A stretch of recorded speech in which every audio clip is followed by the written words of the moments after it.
जय हिंद दोस्तों, स्वागत है आप सभी का। मैं प्रिया सिंह आज आपके साथ एक बहुत ही इंटरेस्टिंग टॉपिक लेकर प्रेजेंट हूँ। यहाँ पे आज हम सीटेट से रिलेटेड जिन बच्चों का भी एग्जाम होने वाला है उनके लिए लेटेस्ट सीडीपी के वीडियोस कंप्लीट एनालिसिस के साथ, या आप लास्ट टाइम पे रिवीजन के लिए देख सकते हैं। तो यहाँ पर हम सीडीपी को कंप्लीट एनालिसिस करेंगे, हर एक पॉइंट्स को यहाँ पर हम ध्यान से समझेंगे, ठीक है। तो हम यहाँ पे टू द पॉइंट और बहुत ही इंपॉर्टेंट सेशन आपका ये रहने वाला है। जो भी बच्चे लास्ट टाइम पे रिवीजन करने के पॉइंट ऑफ व्यू से देख रहे हैं तो वो बिल्कुल सही जगह देख रहे हैं। आपको यहाँ पे टू द पॉइंट एकदम अच्छे से डिटेल आपको दिया जाएगा, ठीक है। तो आइए हम अपने बिना टाइम वेस्ट किए हम अपने सेशन को स्टार्ट करते हैं, ठीक है। जी हाँ, तो फर्स्ट जिस टॉपिक के बारे में हम डील करने वाले हैं वो है इंटेलिजेंस। इंटेलिजेंस का मतलब होता है बुद्धि, ठीक है। इंटेलिजेंस क्या है? तो सबसे पहले intelligence is what intelligence test measures. इसको कहने वाले कौन है? विनय ने कहा है कि इंटेलिजेंस क्या होती है जो इंटेलिजेंस टेस्ट मेजर करता है। इसके अलावा आप कह सकते हैं कि इंटेलिजेंस क्या होती है? Intelligence is the ability to adjust with his or her environment. अपने खुद के एक इन्वायरमेंट में एडजस्ट करने की जो हमारी टेंडेंसी होती है, कैपेसिटी होती है, दैट इज इंटेलिजेंस। अब क्वेश्चन कहां से आते हैं हमारे पेपर में सीटेट के, वो ध्यान से देखिए। तो सबसे पहले क्या है कि आपसे अगर क्वेश्चन में पूछता है कि पहला बुद्धि परीक्षण कब किया गया था, ठीक है, फर्स्ट इंटेलिजेंस टेस्ट, पहला बुद्धि परीक्षण कब किया गया था? तो 1905 में ये क्वेश्चन आता है। दोनों में दो चीजें हैं जिसमें हमें अक्सर कंफ्यूजन होता है, एक तो पहला बुद्धि परीक्षण और दूसरा पहला जो है टेस्ट कब हुआ था, ठीक है। तो 1905 में पहला जो है आपका वो बुद्धि परीक्षण किया गया था, ठीक। उसके बाद अगर आप देखेंगे कि 1908 में आपका मेंटल एज का कॉन्सेप्ट दिया गया, जो मानसिक आयु है उसका कॉन्सेप्ट दिया गया, किसके द्वारा? विनय के द्वारा। और काफी बार पूछता है कि जो आईक्यू है, अभी हम देखेंगे आगे आईक्यू क्या है, आईक्यू का संप्रत्यय किसने दिया? तो आईक्यू का संप्रत्यय 1912 में देने वाले कौन है? स्टर्न। ये क्वेश्चन आपका आता है कि IQ concept was given by, और उसमें आपको नाम सबका दे देगा, आपको विनय का नाम भी देगा, स्टर्न, टर्मन। तो आपको पता होना चाहिए कि आईक्यू गिवन बाय स्टर्न। पूरे के पूरे फॉर्मूले को किसने दिया है? टर्मन ने। टर्मन ने आपको भी फॉर्मूला बताएंगे, उसमें इंटू 100 जोड़ करके फॉर्मूले को दिया। जैसा कि आईक्यू क्या होता है? तो आईक्यू का आपका फॉर्मूला होता है mental age upon chronical age into 100, ठीक। तो अब ये जो आपका है, इसमें जो ये मेंटल एज है, ये किसने दिया है मेंटल एज को? तो ये विनय ने दिया है। जब ये इंटू 100 लगा के इसमें आ गया तो ये दिया है टर्मन ने। किसने दिया है? टर्मन ने 1916 में। तो यहाँ आईक्यू का दिया है mental age upon chronical age into 100, ठीक है, इंटू 100। तो ये आपका होता है आईक्यू। आईक्यू का फुल फॉर्म क्या होता है? Intelligent quotient. कभी कभी डायरेक्ट आईक्यू का फुल फॉर्म भी देता है, आईक्यू स्टैंड्स फॉर, तो इंटेलिजेंस कोशेंट, ठीक है, जो आपकी बुद्धि लब्धि होती है। तो बुद्धि लब्धि मापने के लिए बाद में आया गया था, और पहला जो इंटेलिजेंस टेस्ट आया था वो 1905 में बाय किसके द्वारा लाया गया था? विनय साइमन के द्वारा, ठीक है। अगर आप बात करते हैं जो बच्चे जीनियस होते हैं, गिफ्टेड होते हैं, उनका आईक्यू इंपॉर्टेंट है, 140 प्लस होता है। एवरेज बच्चों का भी आप याद रख सकते हैं 90 to 109 होता है। यहाँ पे एक है आपका फ्लीन इफेक्ट। काफी बार एक एग्जाम्पल आपको दे देगा क्वेश्चन में और पूछेगा ये क्या है। तो क्या होता है फ्लीन इफेक्ट? तो Flynn effect basically decade by decade, मतलब एक शताब्दी से दूसरी शताब्दी, या आप कह सकते हैं जनरेशन टू जनरेशन, ठीक है, जो हमारा आईक्यू होता है, जो हमारी इंटेलिजेंस होती है, वो इंटेलिजेंस क्या होती है? चेंज होती रहती है। इन द सेंस चेंज किसमें? घटती नहीं है, बढ़ती है। जैसे अगर आप देखेंगे कि हमारे पेरेंट्स से पहले जो हमारे दादा दादी रहे होंगे, नाना नानी, तो उनकी जो इस एज में जो उनकी कैपेसिटी रही होगी, इंटेलिजेंस रही होगी, वो कहीं ना कहीं कम रही होगी हमसे। धीरे धीरे वो इंटेलिजेंस क्या हो रही है? बढ़ रही है। आजकल छोटे छोटे बच्चे हमसे भी स्मार्टर हो गए हैं। तो क्यों? क्योंकि वो इन्वायरमेंट का इफेक्ट देखने को मिल रहा है, जो कि चेंज हो रहा है decade by decade. That is we can called the Flynn effect। तो क्वेश्चन इंटेलिजेंस यहां से यही आते हैं आपके। Now the next one is your creativity, जिसको हम क्या कहते हैं? सृजनात्मकता, ठीक है, क्रिएटिव होना। क्रिएटिविटी एक बहुत ही अच्छा गुण माना जाता है, ठीक। तो क्रिएटिविटी क्या होता है? सबसे पहले तो ये आपका ब्रेन है। ब्रेन के दो हिस्से होते हैं, आप जानते हैं। एक हिस्सा आपका, ये कौन सा हिस्सा आपका? लेफ्ट ब्रेन है। Left brain always stand for logic, ठीक है। आप देख सकते हैं कि यहाँ पे ये लॉजिक है, इसमें काफी सारी चीजों को दिमाग में घुसाया पड़ा है, लगाया पड़ा है। ये कलरफुल वाला पार्ट है जो कि है आपका राइट ब्रेन। क्या है ये? राइट ब्रेन, जहां पे क्रिएटिविटी लाई करती है। क्या लाई करती है? क्रिएटिविटी आपकी लाई करती है, ठीक है। जो आपका क्रिएटिविटी है वो क्या होता है, किसी भी चीज को आप कितने इनोवेटिव तरीके से कर सकते हैं, ठीक। तो इसके लिए क्रिएटिविटी के क्या क्या एलिमेंट्स हैं, तो इसके लिए आप एक ट्रिक याद कर सकते हैं, OFF आप कहते हैं तो ऑफे, ठीक है। O स्टैंड्स फॉर ओरिजिनलिटी, मतलब जो क्रिएटिविटी होती है उसमें मौलिकता होती है, कुछ नया सृजन करने की क्षमता होती है। F स्टैंड फॉर फ्लेक्सिबिलिटी, लचीलापन, ठीक है। उनके थॉट्स में, उनके कार्यों में आपको कहीं ना कहीं फ्लेक्सिबिलिटी देखने को मिलती है। फ्लुएंसी होती है, इलेबोरेशन, किसी भी चीज़ को वो इलेबोरेट कर सकते हैं। तो अगर आपसे कभी कभी क्या होता है ना कि क्वेश्चन में आपसे पूछेगा कि क्रिएटिविटी के कौन से इसमें एलिमेंट्स नहीं है और आपको 4 ऑप्शंस दे दिया, अब इन चारों के अलावा कोई एक अदर ऑप्शन वो क्या कर देगा, आपको दे देगा, ठीक है। इन चारों लोगों के अलावा कोई एक दूसरा ऑप्शन आपको दे देगा, तो आपको याद रखना है ऑफे से, okay. lateral thinking is also associated with your creative thinking। जैसे आपने क्रिएटिव थिंकिंग को देखा, ठीक वैसे ही लेटरल थिंकिंग होती है। इसका संबंध भी डाइवर्जेंट थिंकिंग से होता है। ये इनडायरेक्ट और क्रिएटिव अप्रोच होता है, सीधे से नहीं, इनडायरेक्ट तरीके से। और creative approach of problem solving, किसी भी प्रॉब्लम को सॉल्व करने के लिए जो इनडायरेक्ट स्ट्रैटेजी हम लगाते हैं, that is your lateral thinking. Here is positive relationship. Positive का मतलब क्या है, दोनों के बीच में धनात्मक संबंध। अब किसके किसके बीच की हमने बात की, अभी इसके पहले हमने क्या पढ़ा, इंटेलिजेंस पढ़ा। तो क्रिएटिविटी और इंटेलिजेंस के बीच में कह रहा है कि दोनों लोग के बीच में कैसा संबंध है, धनात्मक संबंध है, पॉजिटिव रिलेशन है। तो कभी कभी आपको पता होना चाहिए कि अगर कोई बच्चा क्रिएटिव है, ठीक, कोई भी चाइल्ड, कोई भी बालक अगर क्रिएटिव है तो वो इंटेलिजेंट होगा ही होगा। बट ये नेसेसरी नहीं है कि कोई इंटेलिजेंट है तो वो क्रिएटिव हो, ठीक। एक बार फिर से कह रहे हैं, ध्यान से समझिए, कोई बच्चा क्रिएटिव है तो वो इंटेलिजेंट होगा ही होगा, ठीक। लेकिन अगर कोई बच्चा इंटेलिजेंट है, वो एनवायरनमेंट के साथ एडजस्ट कर ले रहा है बहुत अच्छे से, लेकिन जरूरी नहीं है कि वो क्रिएटिव भी हो, ठीक। अब यहां पे जो आपकी क्रिएटिविटी है, अब हमें कैसे पता लगती है, तो यहाँ पे एक साइंटिस्ट है जिनका नाम है जेपी गिलफोर्ड, जो साइकोलॉजिस्ट हैं आपके जेपी गिलफोर्ड जी, ठीक। गिलफोर्ड ने आपके इंटेलिजेंस के 3D मॉडल भी दिया है। तो जेपी गिलफोर्ड ने थिंकिंग को, जो विचार है, चाहे वो आपके मन में आए चाहे वो मेरे मन में आए, उन विचारों को इन्होंने 2 भागों में विभाजित किया है, क्लासिफाई किया है, जिसको हम क्या कहते हैं, डाइवर्जेंट थिंकिंग। क्या कहते हैं, एक है डाइवर्जेंट थिंकिंग और दूसरा क्या है, कन्वर्जेंट थिंकिंग। डाइवर्जेंट थिंकिंग और दूसरा क्या है, कन्वर्जेंट थिंकिंग।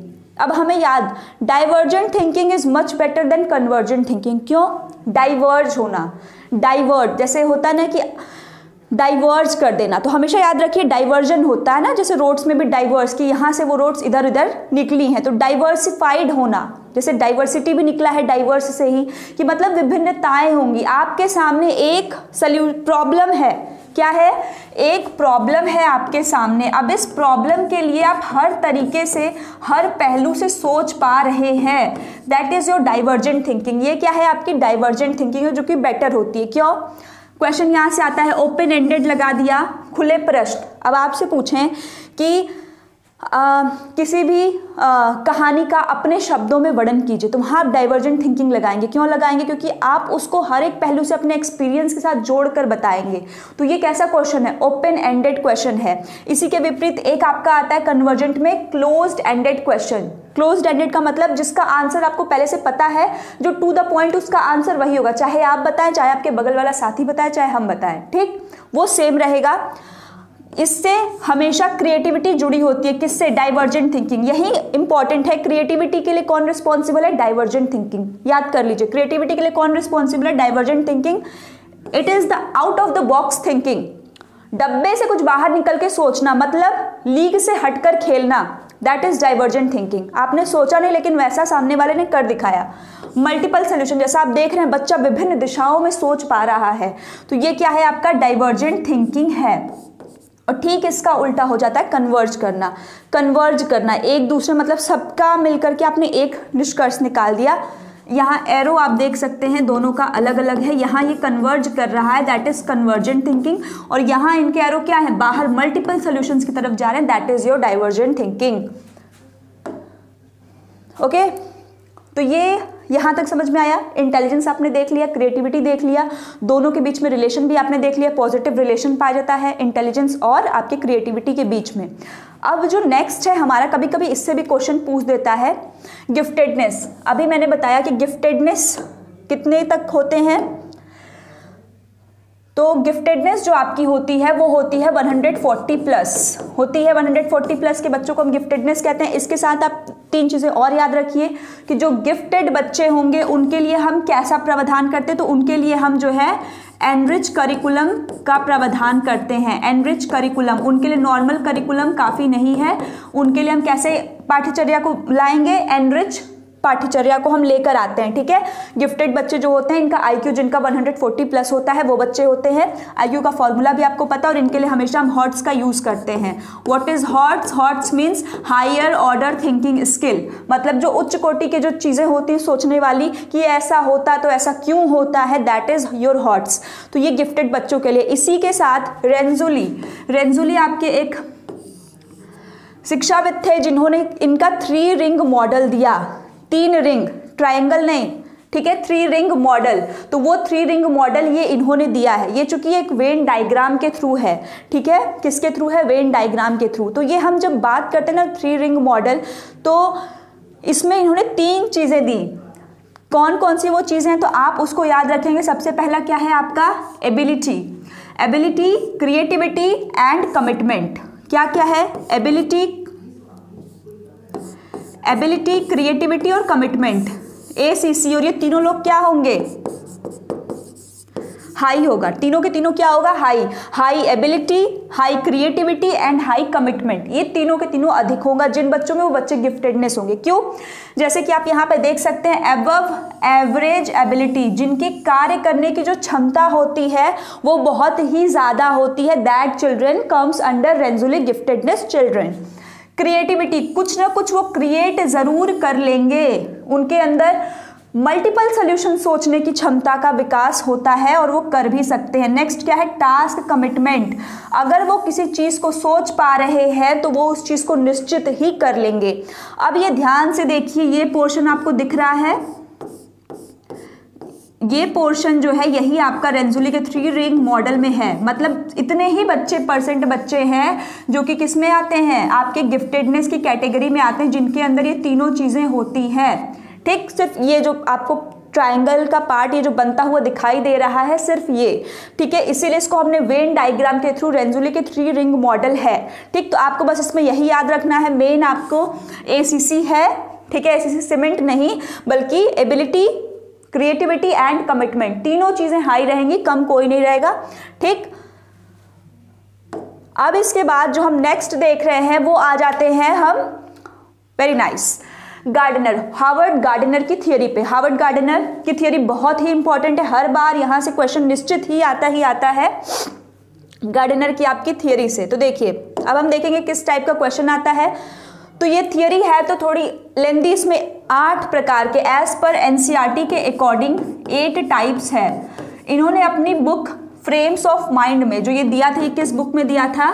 अपनी एक बुक फ्रेम्स ऑफ माइंड में इस चीज के बारे में बताया कि भाई जो बुद्धि होती है, इंटेलिजेंस होती है, वो 1 कारक, 2 कारक, 3 कारक से नहीं, मल्टीपल कारकों से मिलकर बनी हो। तो इन सबके बीच में आपस में कोई संबंध नहीं होता। ऐसा नहीं कि ये इससे जुड़ी है, ये इससे जुड़ी है, ऐसा कुछ नहीं होता। सब में संबंध नहीं होता है, सब अलग अलग होती हैं। ठीक है, 8 प्रकार की होती है, फ्रेम्स ऑफ माइंड बुक में दिया गार्डनर ने। अब गार्डनर ने जो ये बुक अपना दिया कि इनके बीच में जो है एक कॉन्स्टेंट रिलेशन होता है। तो जो मल्टीपल इंटेलिजेंस, जो बहुबुद्धि का सिद्धांत, मल्टीपल इंटेलिजेंस जो आपका सिद्धांत दिया गया गार्डनर के द्वारा, तो 8 टाइप्स के दिया गया। कौन कौन सी हैं देखिए।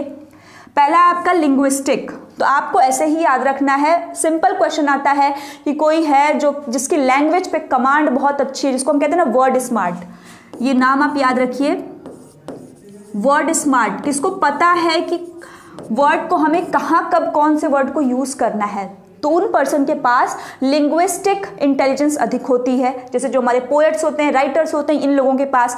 म्यूजिकल, जिनके पास म्यूजिक की क्षमता बहुत अच्छी होती है, कंपोजर हो सकते हैं, डायरेक्टर, म्यूजिक डायरेक्टर हो सकते हैं, जिनके पास राग धुन इन सब की बहुत अच्छी वो होती है, लता मंगेशकर, AR रहमान, ये सारे लोग इसमें आ जाएंगे। ठीक, बॉडीली किनेस्थेटिक, इससे भी पूछता है। बॉडीली किनेस्थेटिक वो लोग हैं जो कि अपने बॉडी के हाफ पार्ट या तो फुल पार्ट को पूरे के पूरे क्रिएटिविटी एजिलिटी के साथ यूज कर पाते हैं। क्रिकेटर्स हो गए, जिम्नास्टिक्स हो गए, ये सारे लोग। स्पेशियल, स्पेशियल से भी काफी बार आता है, क्योंकि स्पेशियल जैसे दिख रहा है आपको SPA, स्पेस भी तो इसी से होता है ना, SPAC। स्पेस का मतलब क्या होता है? स्थान। तो स्थानिक बुद्धि, ऐसे लोग जो कि अभी आपने कोई उनको फिगर दिखाया है, सिंपल आपने दिखा दिया कमरा और वो बता देंगे अच्छा यहाँ ये चीज़ रखी जाएगी तो बेहतर होगी, यहाँ ये चीज़, या मूर्तिकार जो होते हैं आपके, ये सारे लोग स्पेशल इंटेलिजेंस के अंदर आते हैं।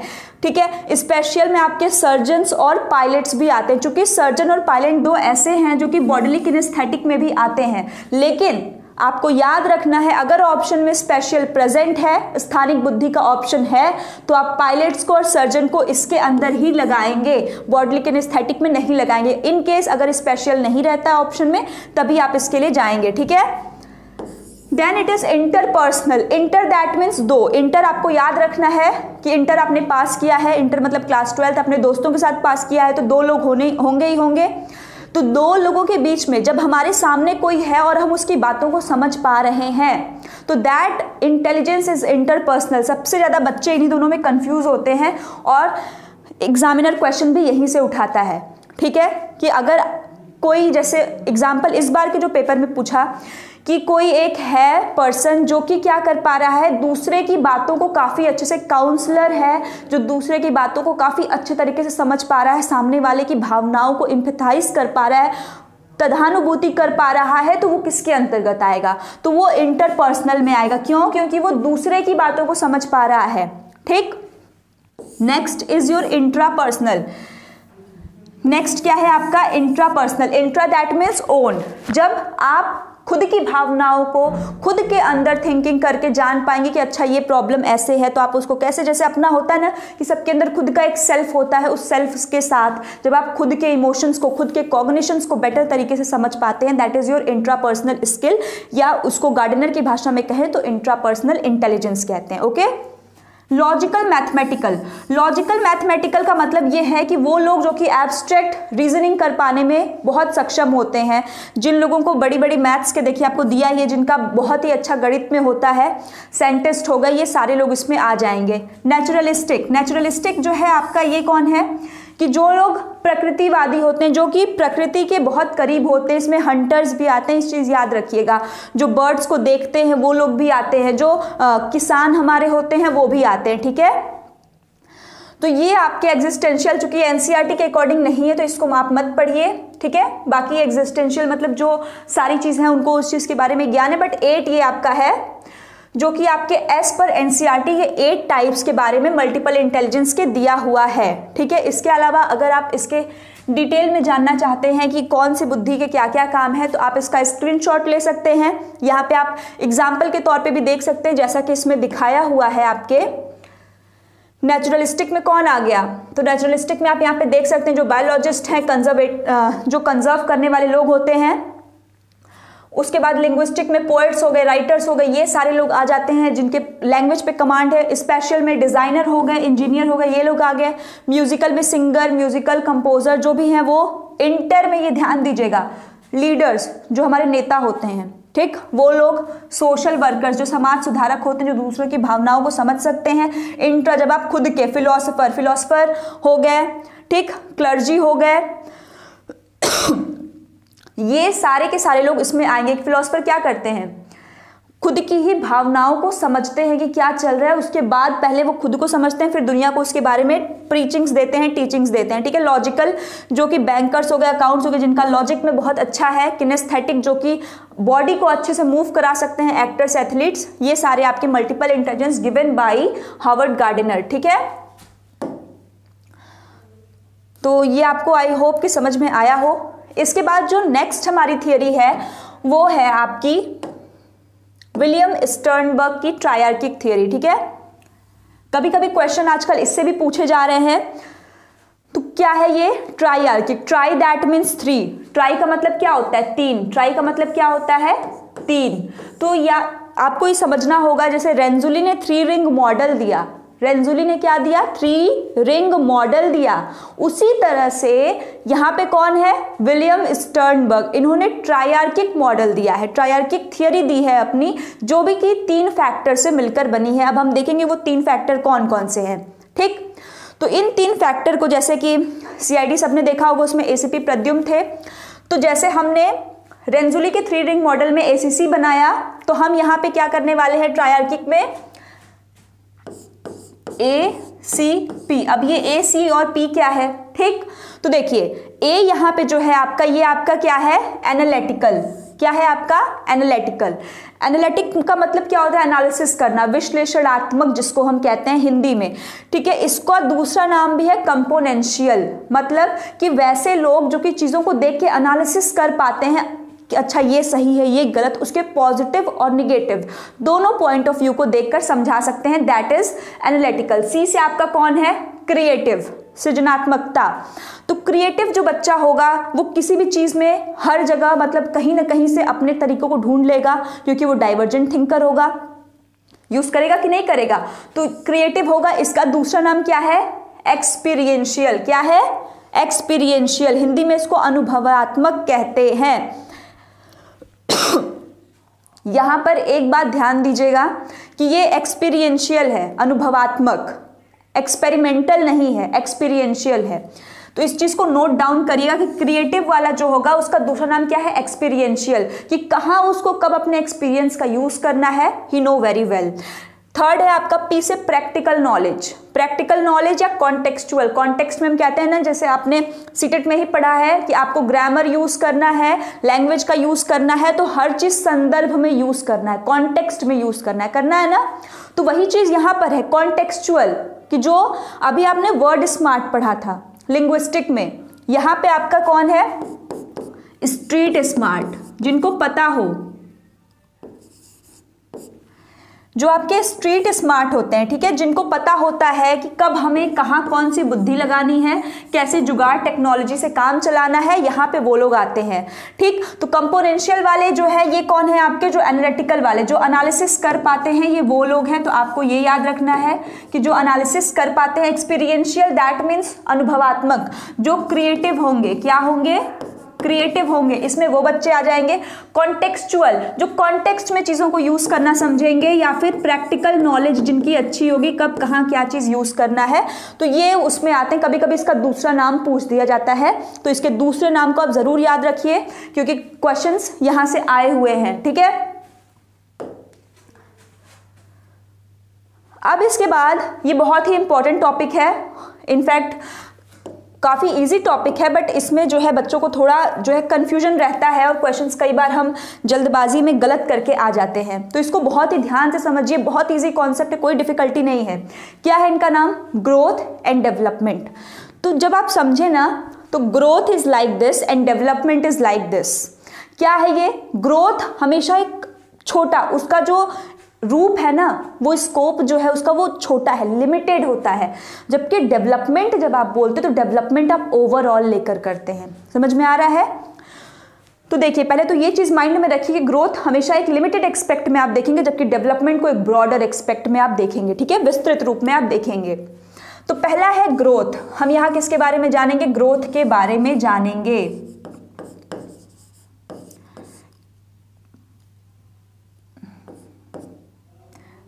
इसको आप लोग समझ जाइएगा। ठीक है, इसको हिंदी में क्या कहते हैं, वृद्धि। क्या कहते हैं, वृद्धि। ठीक है, तो जो आपका ग्रोथ है, जो वृद्धि है, ये अप टू मैच्योरिटी, जब आप 18 ईयर्स, कुछ लोगों में 19, 18 जो भी है, तो 18 को हम मानते हैं कि मैच्योर आदमी हो जाता है। जब आप मैच्योरिटी के एज में होते हो 18 ईयर्स, तब आपकी ग्रोथ रुक जाती है। मतलब कि जब से आप जन्म लेते हो तब से आपके साइज, वेट, हाइट, इन सब में बढ़ोतरी होती है, बट एक एज के जाने के बाद आपकी हाइट सब रुक जाती है कि नहीं, फिर बस फैट ही बढ़ता है। ठीक है, हमारा मसल्स का ग्रोथ मैक्सिमम जो है इस एज तक आते आते कंप्लीट हो जाता है। ये है mainly quantitative changes. Quantitative changes का मतलब क्या है, जो आपके परिमाणात्मक रूप से जो आप में चेंजेस आते हैं, दैट मीन्स कि जो आपके चेंज हो रहे हैं, जिनको आप मेजर कर सकते हो। क्वांटिटेटिव कहीं भी आए तो आप हमेशा याद रखिए मेजरेबल। मेजरेबल का मतलब क्या है कि मापनीय, जिसको आप क्या कर सकते हैं, माप सकते हैं। क्या कर सकते हैं आप, इसको माप सकते हैं। हाइट को नाप सकते हैं, वेट को नाप सकते हैं, शेप साइज सबको हम कर सकते हैं मेजर। तो ये क्या है आपका ग्रोथ का है, जैसे height, weight, shape, size. Not included random changes, जो तत्कालिक होने वाले हैं उन चेंजेस को हम कभी ग्रोथ के अंतर्गत नहीं करते हैं। ये हमेशा ऑर्डरली होते हैं, सिक्वेंशियल होते हैं, प्रोग्रेसिव होते हैं, याद रखिएगा, ऑर्डरली, सिक्वेंशियल एंड प्रोग्रेसिव होते हैं। अब हम बात करेंगे डेवलपमेंट की। डेवलपमेंट का नाम क्या है? विकास। क्या है? विकास।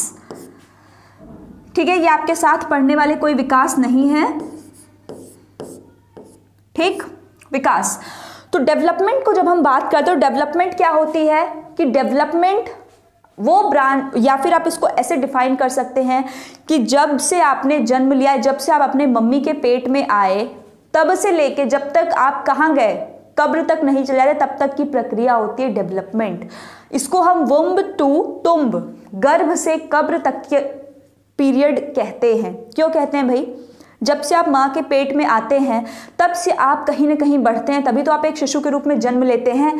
फिर आगे जाते हैं, लाइफ में बड़े होते हैं, तब तक तो आगे आपका खेल ग्रोथ देख रहा है। अब मान लीजिए आपने यहाँ से बर्थ लिया, अब यहाँ पे आप पैदा हो गए, इसके पहले का पीरियड प्रीनेटल जो आपका था, अब यहाँ से आपने लिया और ये 18 ईयर्स की एज आपकी मैच्योरिटी की आ गई। अब यहाँ तक कौन रोल प्ले किया? यहाँ तक तो आपका ग्रोथ ही हो रहा है ना, ये तो ग्रोथ है। बट इसके आगे भी जब आप जाएंगे, ठीक, ये आपका मैच्योरिटी तक, अब इसके आगे भी तो आपकी लाइफ रहेगी कि मैच्योरिटी के बाद आप रहेंगे ना, मैच्योरिटी बस रुक जाएगी, ग्रोथ रुक जाएगी, बट इसके आगे भी आपकी लाइफ जाएगी और एक टाइम आएगा जब आपका डेथ आएगा। तो ये जो आपका ये ग्रोथ है, ये क्या है आपका ग्रोथ। बट अब जब हम इस पूरे को लेंगे, यहाँ से लेके यहाँ तक, जब तक आप गर्भ से आए, यहाँ से यहाँ तक, ये पूरे को हम क्या कहेंगे? डेवलपमेंट कहेंगे। क्या कहेंगे? डेवलपमेंट कहेंगे। समझ में आ रही है बात? तो ग्रोथ यहीं पे रुक जाता है, बट डेवलपमेंट लॉन्ग लास्टिंग है, पूरा आगे तक जाएगा, साथ नहीं छोड़ेगा ये, ठीक।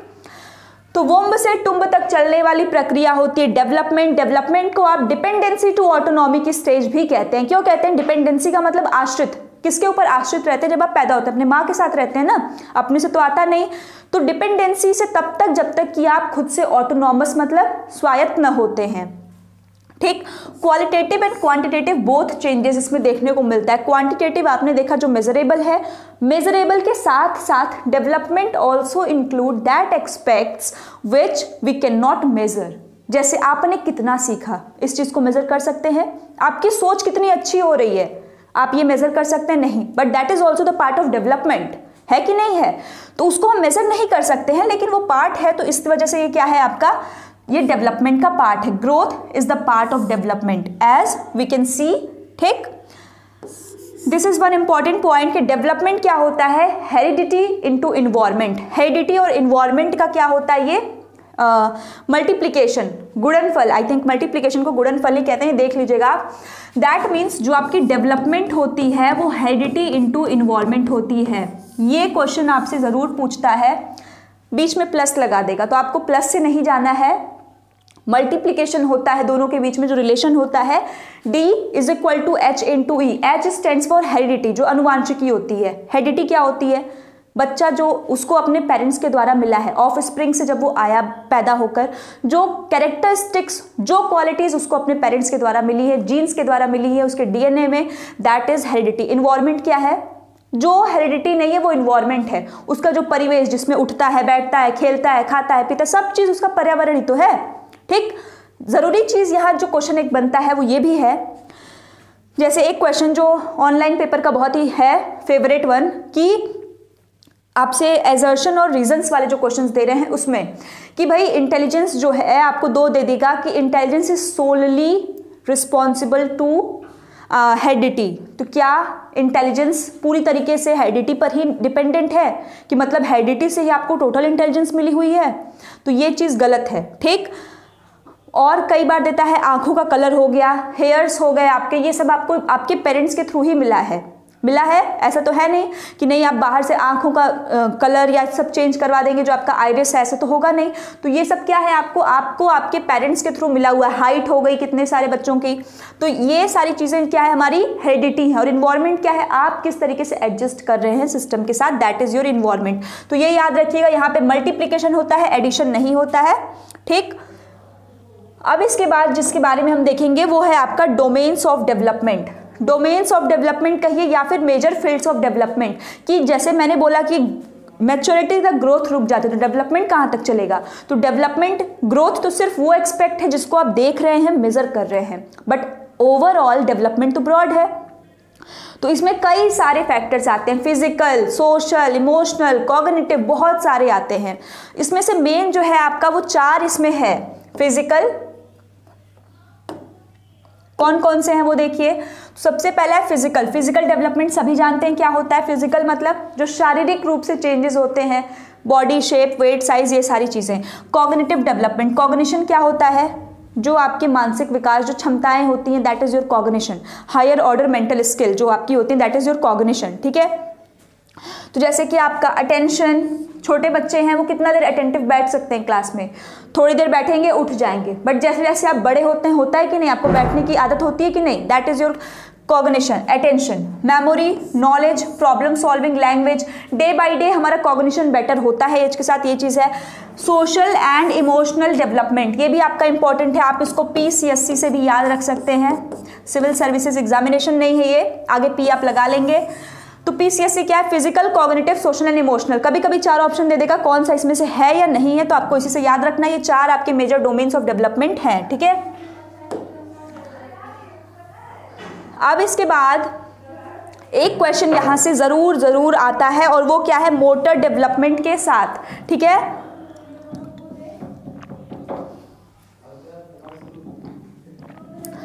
मोटर डेवलपमेंट क्या है आपका, सबसे पहले हम ये देखेंगे। तो मोटर डेवलपमेंट का मतलब है कि जो भी डेवलपमेंट जब बच्चा पैदा होता है उसके बाद से वो चलना, उठना, बैठना सब चीज सीखता है, वही उसका मोटर डेवलपमेंट है, ठीक है। विकास जुड़ा हुआ है। तो मोटर डेवलपमेंट जो आपके सिलेबस में है वो क्या है कि ये 2 प्रकार के होते हैं। कितने प्रकार के, 2। एक है आपका ग्रॉस मोटर डेवलपमेंट, एक है आपका फाइन मोटर डेवलपमेंट। फाइन का मतलब जानते हैं ना, बिल्कुल बारीक।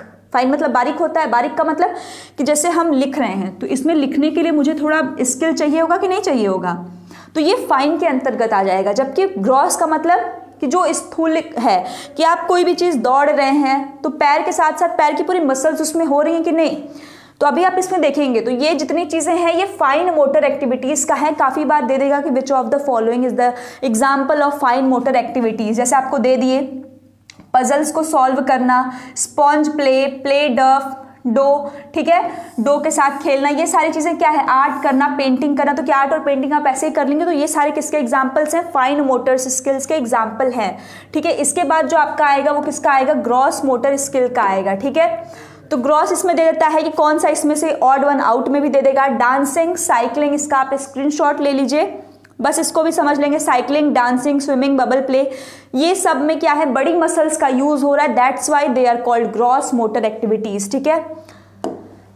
अब ये इंपॉर्टेंट है, ये आपको सारा चीज एकदम क्लियर कर देगा। ग्रॉस में क्या है, skills that involve bigger muscles, वो स्किल्स जिसमें आपकी बड़ी बड़ी मांसपेशियों का प्रयोग होता है, बिगर मसल्स का प्रयोग होता है, that is your gross motor skill. जैसे walking, climbing, sitting, running, jumping, ये है आपका gross motor skill. While on the other side we are seeing the fine motor skills. Smaller muscles means जहां पर आपके छोटी छोटी मांसपेशियों का प्रयोग होता है, वो आपकी क्या है, फाइन मोटर स्किल्स हैं। जैसे कि कटिंग, काटना, राइटिंग, लिखना, होल्डिंग अ पेंसिल को होल्ड करना, स्टैकिंग ब्लॉक्स को उठाना, ओपनिंग लंच बॉक्स को खोलना, तो ये सब क्या है, फाइन मोटर स्किल्स। इसके अलावा काजल लगाना, आईलाइनर लगाना, जो भी लगाती हैं वो सारी चीजें आपकी आ जाती हैं, ठीक है। अब हमारा यहाँ से एक और इंटरेस्टिंग टॉपिक स्टार्ट होता है और वो है मोटिवेशन। किसी को है जरूरत मोटिवेशन की, तो मोटिवेशन क्या है, motivation is a national highway for learning. ये किसने कहा है, स्किनर ने कहा है। मोटिवेशन को क्या कहते हैं हिंदी में, अभिप्रेरणा। क्या कहते हैं इनको हिंदी में, हम अभिप्रेरणा कहते हैं, ठीक है। जो आपका मोटिवेशन होता है ना, ये अगर आप सिंपल शब्दों में समझे तो किसी भी बिहेवियर को करने के लिए जो आपको बाहरी या आंतरिक रूप से जो आपको क्या करता है, प्रिपेयर करता है, या आप कह लें जो आपको आंतरिक रूप से कुछ ना कुछ करने के लिए उत्साहित करता है, दैट इज योर मोटिवेशन।